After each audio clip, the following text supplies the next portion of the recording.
Bismillahirrahmanirrahim. Di dalam ayat yang lain, surat Thaha ayat 124.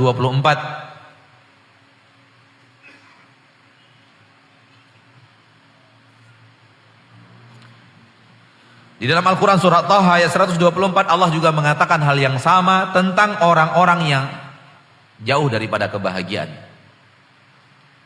Allah berfirman, "Wa man a'rada 'an dzikri fa inna lahu ma'isyatan dhanka." Barang siapa yang berpaling daripada ibadah kepadaku, barang siapa yang berpaling daripada ibadah kepadaku, tidak mau beribadah kepada Allah, ini maksudnya adalah berbuat maksiat. Ini maksudnya menempuh kesesatan yang tadi dibahas oleh Allah di dalam surah Al-An'am.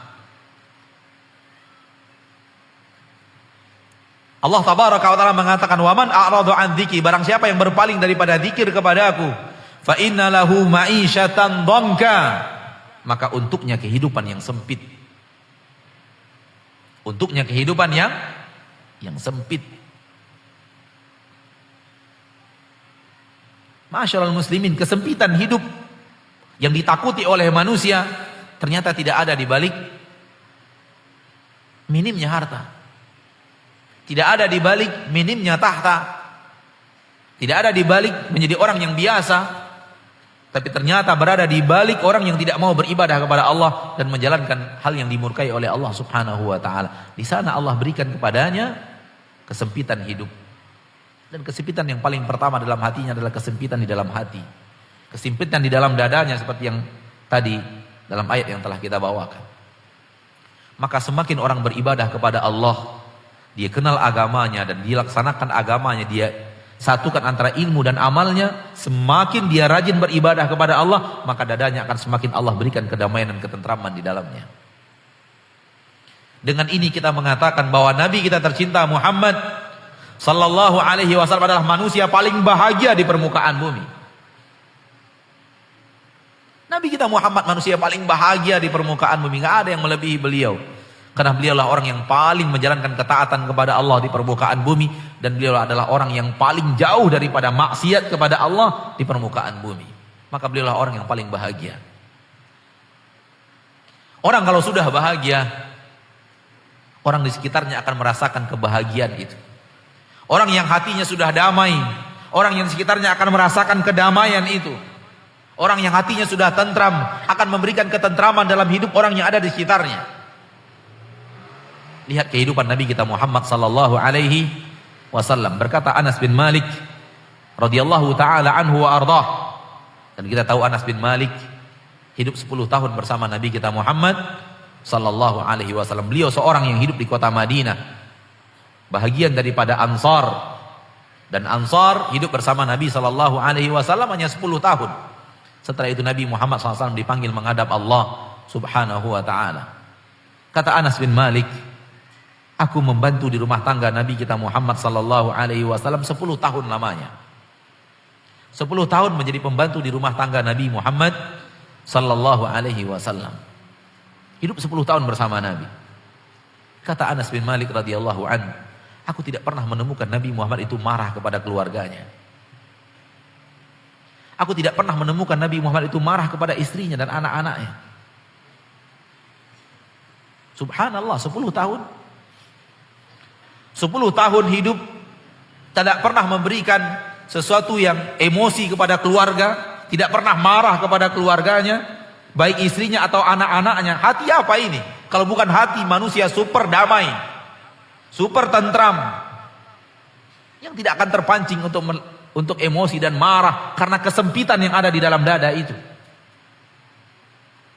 Ini dia Rasul kita tercinta sallallahu alaihi wasallam, manusia paling damai di permukaan bumi. 10 tahun lamanya.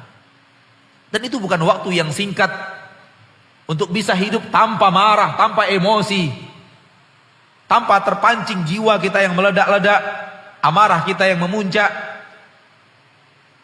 Ini menandakan kedamaian dan ketentraman yang luar biasa yang dirasakan oleh Rasul kita Muhammad sallallahu alaihi wasallam, sehingga memberikan efek kepada keluarganya.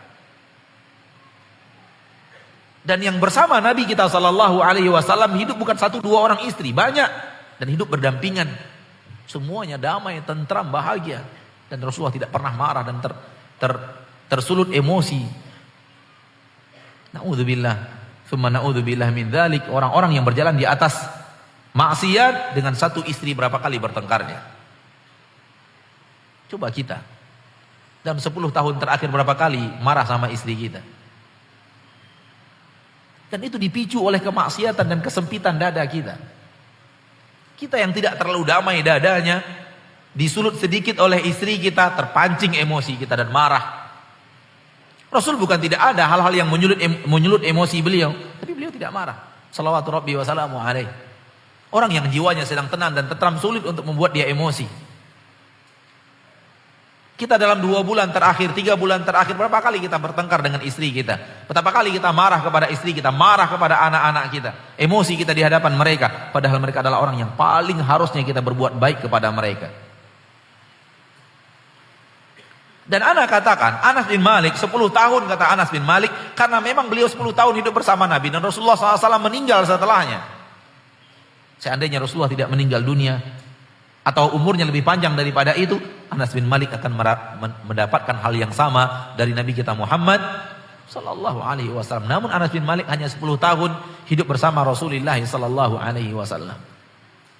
Alangkah damainya rumah tangga.